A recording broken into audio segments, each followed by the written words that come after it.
지금도 살아 역사하시는 하나님 아버지, 죄와 허물이 많은 저희를 구원해 주시고 하나님의 자녀로 삼아주신 하나님 아버지께 영광과 찬양을 올려드립니다.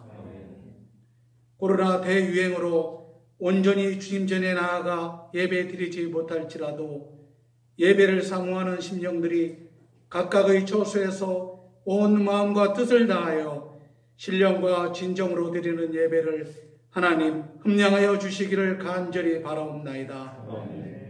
지난 한 주간도 고단한 삶과 전염병의 위험 속에서도 지치지 않도록 말씀과 찬양으로 이루해 주시고 기도를 통하여 우리의 영혼을 늘 평안하게 해주신 하나님께 감사를 드립니다. 죄와 어둠에 갇혀 길을 잃고 방황하는 저희를 불쌍히 여기시어 오늘 또 주님 전으로 나오게 하셨지만 저희는 지난 한 주간도 세상 속에서 온갖 죄악을 사모하며 지낸 저희들의 지은 죄를 고백합니다. 주님 용서하여 주시옵소서. 날마다 주님께서 주시는 말씀과 찬양과 기도를 통하여 저희들의 마음에 드리운 어둠을 몰아내고 거룩하신 주님을 따르게 하옵소서. 지금 코로나19는 전국으로 감염 통로도 모른 채 들불처럼 번지고 있습니다. 코로나 바이러스로 인해 불안과 공포와 그 여파로 인하여 경제적으로 침체해가는 이 땅을 백신이 아닌 주님께서 친히 치료하여 주옵시고 회복되게 하옵소서. 아멘. 주님, 지난 2일 강성원 담임 목사님의 소천으로 아직도 목사님의 빈자리가 신광 성도들의 마음 한구석에 큰 슬픔으로 자리하고 있습니다. 하지만 이제 주님이 예비하시고 준비하신 대로 새로운 담임 목사님 청빙을 위하여 함께 기도하고 지혜를 모으는 가운데 있습니다. 모든 절차가 은혜롭게 이어지기를 간절히 기도드립니다. 사탄막이 틈타지 않도록 주여 함께 하옵소서. 사랑과 은혜가 풍성하신 하나님, 비대면 예배로 각 처소에서 예배를 드리는 신광 성도들에게 지혜를 주시고 주님의 예정하신 뜻을 받드는 믿음을 주시기를 간절히 기도드립니다. 주님의 사랑과 섭리 가운데 세워지고 오늘을 있게 하신 신광 공동체를 위하여 사람의 생각과 욕심을 버리고 주님의 크신 뜻에 따르게 해주실 것을 간구하며 찬양과 영광을 돌려드립니다. 모든 성도님들의 끊임없는 기도로 사탄에게 틈을 주지 않고 오직 예수의 품 안에서 성령의 능력을 바라는 우리 신강교회가 되게 하옵소서. 새로운 담임 목사님 정빙을 위해 지난 한 주는 장로님들의 뜨거운 기도가 있었습니다. 하나님과 동행하실 새로운 담임 목사님 정빙을 위한 신강 성도들 다 함께 성령 안에서 뜨겁게 기도하는 한 주 한 주가 되시기를 간절히 원하옵나이다. 주님, 아직도 안타깝게도 교우 중에는 암투병으로 환난 중에 계신 성도들이 계십니다. 신광교회 성도들의 간절한 기도를 하나님께서 듣고 계실 줄 믿습니다. 절망과 낙심이 없는 용기와 희망을 간직하게 하옵소서. 오늘 단위에 서신 이승기 목사님께 영육과 강건케 하시고 성령의 한량없는 은혜를 부어주셔서 그 말씀을 통하여 우리를 새롭게 하시고 세상에 빛과 소금의 역할을 다하는 능력을 주시옵소서. 늘 감사가 넘치고 선한 영향력을 끼치며 항상 거룩한 예배자와 기도자와 사명자로 살아가게 하옵소서. 온라인 비대면 예배를 통하여 드리는 예배를 함께 하시는 주님 홀로 영광 받으옵소서. 빛이요 생명 되신 예수 그리스도의 이름으로 간절히 기도드리옵나이다. 하나님의 은혜와 평강이 저와 여러분 가운데 가득하길 바랍니다. 에베소서 1절과 2절이 그 짧은 인사말이었다면 에베소서는 실제로 3절부터 이제 본론이 시작되고 있습니다. 그런데 3절 말씀해 보면 사도 바울은 찬송하리로다 라는 말씀으로 편지를 시작하고 있는 것을 볼 수가 있습니다. 우리가 아무리 잘 아는 사이여도 앞뒤 문맥도 없이 앞뒤 자르고 그냥 본론도 아무런 이야기도 없이 이렇게 찬송합시다, 하나님을 찬양해야 됩니다 라고 말하는 것은 자연스러운 일은 아닐 겁니다. 또 더 한 가지 특이한 사실은 3절부터 14절까지 제가 성경을 복독할 때도 좀 느끼셨을지 모르지만 원어로 보면 이게 한 문장입니다. 중간에 마침표가 없습니다. 마치 감옥에 갇혀있는 사도 바울이 정말 하고 싶은 이야기가 있었는데 참다가 한꺼번에 다다다다다다 하면서 말씀을 쏟아내고 있는 모습과 같습니다. 참고 있다가 꺼낸 첫 메시지는 여러분 찬송하십시오, 찬송하리로다 라는 말씀이었습니다. 무엇을 찬송하라는 것인가? 사도 바울이 이렇게 중요하게 전하려고 하는 메시지는 무엇인가? 우리 3절 말씀을 한번 같이 읽어보겠습니다. 3절 말씀입니다. 찬송하리로다 하나님 곧 우리 주 예수 그리스도의 아버지께서 그리스도 안에서 하늘에 속한 모든 신령한 복을 우리에게 주시되. 사도 바울이 찬송하라 라고 말씀하는 이유는 하나님께서 우리에게 그리스도 안에서 하늘에 속한 신령한 복을 주셨기 때문입니다. 4절부터 14절까지는 그 신령한 복이 무엇인지를 설명하고 있는데요. 4절에 보면 이 신령한 복을 곧 창세전에 그리스도 안에서 우리를 택하신 하나님의 선택이었다라고 말씀을 하고 있습니다. 지난주에도 말씀을 잠깐 드렸듯이 하나님께서 창세전에 그리스도 안에서 저와 여러분을 택하셨다라는 말씀은 우리가 태어나기도 전에 우리에게 아무런 행위가 있기도 전에 하나님께서 우리를 선택하셨다라는 말씀입니다. 하나님의 선택이 우리의 행위에 의해 전혀 변화되지 않는다라는 의미입니다. 이것이 우리의 삶이 이미 다 정해져 버렸다라는 이상한 믿음이 아니라 하나님께서 저와 여러분을 택하시고 사랑하신다는 그 사실이, 그 하나님의 선택이 우리의 절대로 잘하고 못함에 따라서 변화되지도 않고 우리의 상태에 따라서 절대로 변하지도 않는다라는, 하나님께서 여전히 변함없이 똑같이 저와 여러분을 사랑하고 계신다라는 것입니다. 감옥에 갇히기는커녕 조금만 어려움을 당해도 우리의 마음에는 쓴뿌리가 먼저 올라오는 것이 우리의 자연스러운 모습일 텐데, 사도 바울의 이 흔들리지 않는 믿음은 감옥에 갇혀서도 여전히 하나님을 찬송하게 만들었었습니다. 사도 바울은 이 믿음이 우리가 하나님께 받은 신령한 복이다라고 말씀을 하는 것입니다. 1990년대 중반에 20대 청년 6명이 대한민국을 뒤집은 사건이 있었습니다. 지존파라고 불리는 사람들이었는데요. 우리는 부자들을 증오한다. 10억이 모을 때까지, 각자 10억을 모을 때까지 살인을 계속한다. 배신자는 처형한다라는 그런 끔찍한 행동 강령을 만들어서 도저히 인간이 저지를 수 없는 일들을 저지르는 사건이었습니다. 이들은 붙잡힌 이후에도 더 살인하지 못한 것이 안타깝다. 사람이기를 포기하기 위해서 우리는 인육을 먹었다라는 끔찍한 말을 하기도 했었습니다. 감옥에 가서도 이들은 전혀 통제할 수 없는 그런 사람들이었는데요. 그런데 이들이 나중에 순한 양처럼 변화가 됩니다. 그 이유를 찾아보니까 누군가 이들에게 복음을 전했던 것입니다. 이들이 쓴 그 옥중 편지가 20년 만에 공개가 된 적이 있었는데요. 원래 이들은 그 현장 검증을 할 당시에 경찰들을 끌어안고 낭떠러지로 떨어져서 자살을 할 생각이었다고 합니다. 그런데 서초서 경찰들이 자신들을 너무나 따뜻하게 대해줘서 그 일을 실행하지 않았다라고 합니다. 그러면서 그 형사에게 자신들의 그 고마움을 담아 감옥에서 편지를 쓴 거예요. 내용은 이런 내용이었습니다.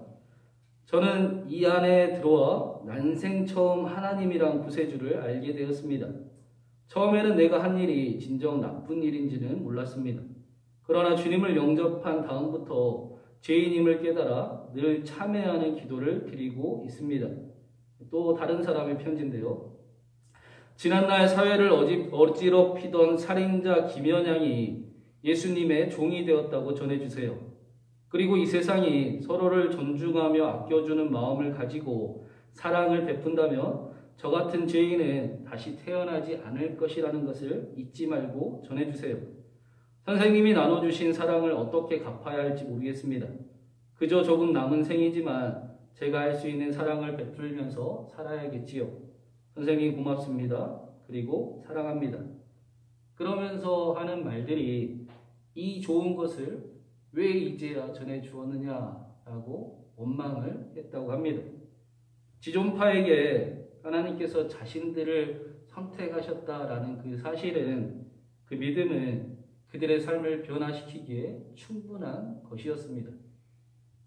하나님께서 자신들을 사랑하신다라는 그 사실은 그들에게 세상에서 무엇과도 바꿀 수 없는 가장 소중한 사실이었습니다. 바울은 이 사실을 우리에게 찬송하라, 절대로 잃어버리지 말아라 라고 말씀하는 것입니다. 사랑하는 여러분, 하나님께서 저와 여러분을 선택하시고 여전히 사랑하심을 믿으십니까? 네. 여러분에게 이 사실이 찬송의 이유가 되십니까? 네. 제가 알기로 신광교회는 찬양을 참 좋아하는, 하나님을 찬양하기를 좋아하는 교회입니다. 그리고 또 찬양을 멋지게 잘하는 교회이기도 합니다. 바라기는 하나님께서 선택하셨다는 이 사실만으로도 하나님께 여전히 찬양할 이유가 되고, 하나님께서 사랑하신다는 이유만으로도 여전히 그리스도인으로 살아갈 힘이 되기를 주님의 이름으로 축원드립니다. 그런데 오늘 말씀은 여기서 멈추지 않고 또 한 가지 우리에게 찬송할 이유가 있음을 알려주고 있는데요. 5절 말씀을 한번 더 같이 읽어보겠습니다. 5절입니다. 그 기쁘신 뜻대로 우리를 예정하사 예수 그리스도로 말미암아 자기의 아들들이 되게 하셨으니, 하나님께서 우리를 선택하셨을 뿐 아니라 우리를 예수 그리스도로 말미암아 자기의 아들들, 자녀가 되게 하셨습니다. 여기서 자기의 아들들이 되게 하셨다라는 단어는 그 얼마 전에 정인이 사건으로 온 나라를 시끄럽게 한 그 입양을 뜻하는 단어입니다. 만약 그 정인이를 입양했던 그들이 오늘 말씀을 잘 알고 있었다면, 그들 안에 말씀이 살아 있었다면 절대로 그런 일은 있을 수가 없었을 것입니다. 이 말씀 당시에 로마인들이 생각하는 입양은, 그 입양된 자녀는 친자녀와 마찬가지로 완전히 똑같은 그런 권리를 가지는 역할, 그런 자리였습니다. 그래서 그 로마의 초대 황제 아우구스투스도 가이사르에 입양한 입양자였지만 그는 상속자로서 권리를 당당하게 누리기도 했고, 또 아무도 그에게 그 사실을 거부하지 못했습니다. 그런데 오늘 말씀의 이 아들된 입양은 조금 더 특별한 의미를 말씀을 하는데요. 우리 6절, 7절 말씀도 한번 같이 읽어보겠습니다. 6절, 7절입니다. 이는 그가 사랑하는 자 안에서 우리에게 거저주시는 바 그의 은혜의 영광을 찬송하게 하려는 것이라. 우리는 그리스도 안에서 그의 은혜의 풍성함을 따라 그의 피로 말미암아 속량 곧 제사함을 받았느니라. 우리의 입양에도 몇 가지 조건이 있지만 그것은 다 재산이 어느 정도 있거나 어느 일정한 자격을 갖추면 되는 것들입니다. 특별히 그 아이를 사랑하지 않아도, 어떤 대가를 치르지 않아도 입양할 수가 있습니다. 그런데 하나님의 입양은 다릅니다. 7절에 바울이 속량이라는 단어를 사용을 하는데요. 이 단어는 원래 성경에서 사용된 단어가 아니라 노예 시장에서 사용된 단어였습니다. 노예 시장에서 노예의 값을 치른 대신 값을 치르는 것을 속량이라고 하는 것입니다. 그래서 이 속량이라는 말은 노예들에게 쓰는 단어입니다. 그런데 성경은 우리를 속량해 주셨다라고 말씀을 하고 있습니다. 우리의 존재가 어떤 존재였는지, 원래 어떤 존재였는지를 알려주고 있는 것입니다. 우리가 하나님의 선택을 받을 자격이 전혀 없음에도 불구하고 우리가 하나님의 자녀가 될 그 어떤 조건도 갖추지 못했음에도 불구하고 하나님께서 우리를 선택하시고 자녀 삼으시기 원하셔서 그 어떤 자격이 필요하더라도 그 어떤 조건이 채워져야 한다 하더라도 그것이 무엇이든 하나님께서 그 값을 대신 지불해 주셨다는 것입니다. 5절에 보니 이 일을 하나님이 기뻐하셨다라고 합니다. 기꺼이 조롱과 배신과 침뱉음을 당하시고 기꺼이 십자가를 향해 나아가시고 기쁘게 생명을 우리를 위해 주셨습니다. 그래서 우리는 하나님의 자녀들이 되었습니다. 그런데 그 6절의 말씀처럼 이 사실은 우리에게 너무나 놀랍게도 거저 주시는 것들입니다. 그래서 많은 그리스도인들이 이 놀랍고 풍성한 은혜를 잃어버리기가 너무나 쉽습니다. 하나님께서 날 위해 죽으셨다라는 그 사실이 하나님이 저와 여러분을 사랑한다라는 그 사실이 하나님께서 내 안에 계시다는 그 사실이 놀랍게도 너무나 쉽게 당연한 일들이 되어버리기가 쉽습니다. 그래서 복음을 믿는데 복음이 아무런 감격도 또 살아갈 힘도 위로도 능력도 되지 않을 때가 있습니다. 그리스도인에게 있어서 가장 큰 비극은 이 거저 주신 은혜가 정말로 거저 주시는 것이 되어버리는 것입니다. 그리스도인의 비극은 내 안에 하나님이 계시는데 아무런 감각이 없어져 버리는 일입니다. 요나서를 보시면 잘 아시듯이 요나는 하나님의 말씀을 전하는 선지자였습니다. 하나님께서 요나에게 말씀을 하셨는데 요나는 그 말씀이 마음에 들지 않았습니다. 그래서 정반대인 다시스로 도망을 갑니다. 이러한 과정 속에 요나는 큰 물고기 뱃속에서 3일 동안 죽음을 경험하고 정신을 차리게 되지요. 그런데 말씀을 자세히 보면 정신을 다 차리지는 않습니다. 그 니느웨라는 성이 큰 성이어서 3일을 돌아야 하는데 하루만 돕니다.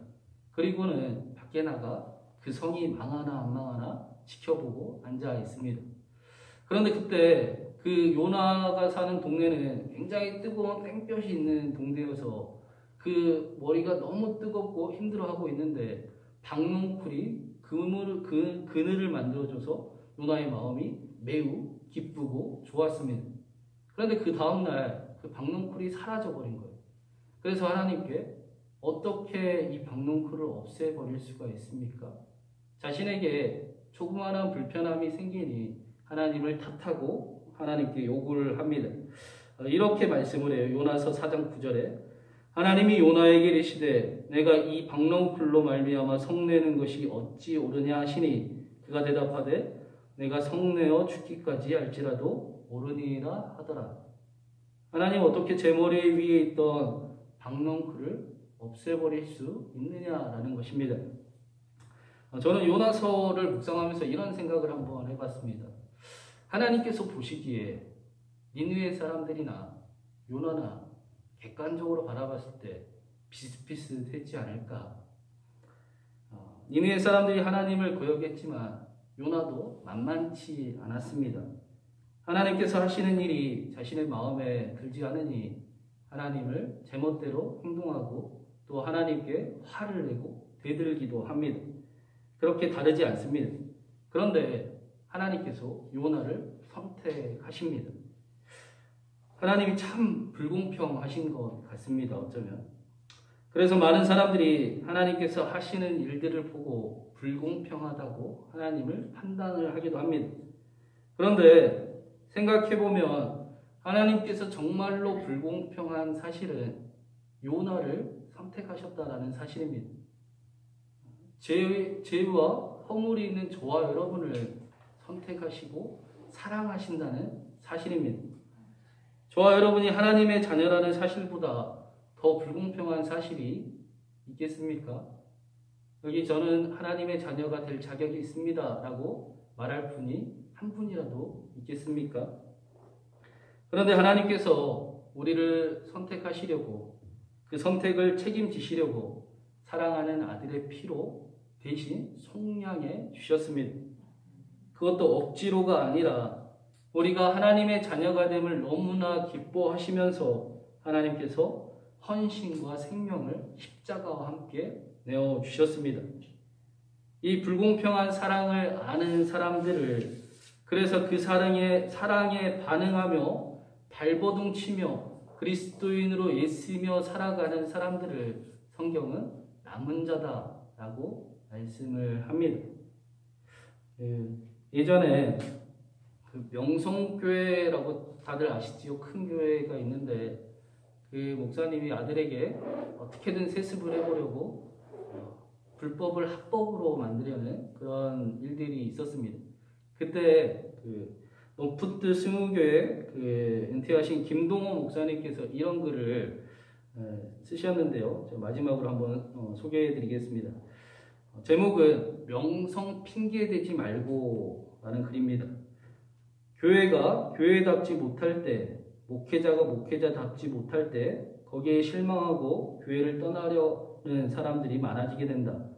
헌금도 하기 싫고 그래서 생겨나는 게 가난한 성도다. 그러나 그건 핑계다. 울고 싶은데 누가 뺨 때려주는 셈이다. 정말 교회가 교회답지 못한 것을 안타까워하는 사람은, 그것을 속상해하는 사람은 교회를 그렇게 쉽게 포기하지 못하는 법이다. 세상에 교회가 그런 교회만 있는 것이 아니다. 11조 내기 싫은 교회, 11조 내면 안 되는 교회만 있는 게 아니다. 다니기 싫은 교회, 다니면 안 되는 교회만 있는 게 아니다. 찾아보면 아직도 교회다운 교회, 좋은 교회, 11조가 아니라 10의 9조도 내도 아깝지 않은 교회도 있다. 물론 점점 찾기가 어려워지기는 하지만 그래도 찾아보지도 않고 그렇게 쉽게 포기하려고 하는가? 찾아도 보지 않고 쉽게 실망하고 쉽게 핑계하고 가난한 성도로 내빼면 안 된다. 핑계는 될 수 있지만 그 손해는 오롯이 자기 자신이 봐야 한다. 이럴 때일수록 좋은 교회를 만들어야 한다. 세상에 그런 교회만 있는 것이 아니라는 것을 우리들이 죽을 힘을 다해 입증해서 보여줘야 한다. 사랑하는 여러분, 저와 여러분에게 복음이 하나님께서 내 안에 계시다는 사실이 오직 예수라는 믿음이 여전히 찬송할 이유가 되기를 간절히 바랍니다.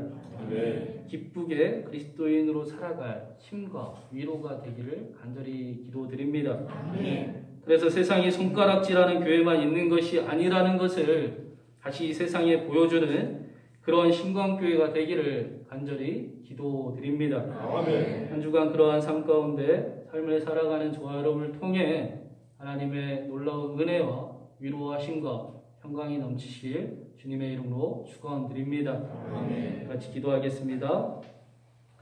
사랑하는 하나님, 우리를 선택해 주시고 하나님의 핏값으로 우리를 하나님의 자녀 삼아 주심에 감사를 드립니다. 이 불공평한 사랑이 언제나 우리 안에 가득하게 하여 주시옵소서. 그래서 그 사랑에 반응하며 성도의 삶을 살아가고 세상의 빛과 소금이 되는 교회를 세워가게 하여 주시옵소서. 코로나와 여러 가지 상황들로 우리는 모두 쉽지 않은 시기를 보내고 있습니다. 그러나 하나님께서 우리와 함께 하신다는 사실이, 하나님께서 내 안에 계시다는 사실이 우리에게 살아갈 힘이 되고 용기가 되며 능력이 되게 하여 주시옵소서. 삶의 자리에서 예수 그리스도를 나타내며 그곳을 따뜻한 곳으로 만들어가는 우리가 되게 하여 주시옵소서. 여전히 추운 날씨 가운데 신광교회 모든 성도님들의 건강을 지켜주시고 가정과 사업 가운데도 은총을 더하여 주시옵소서. 하나님의 위로하심과 평강이 가득하게 하여 주시옵소서.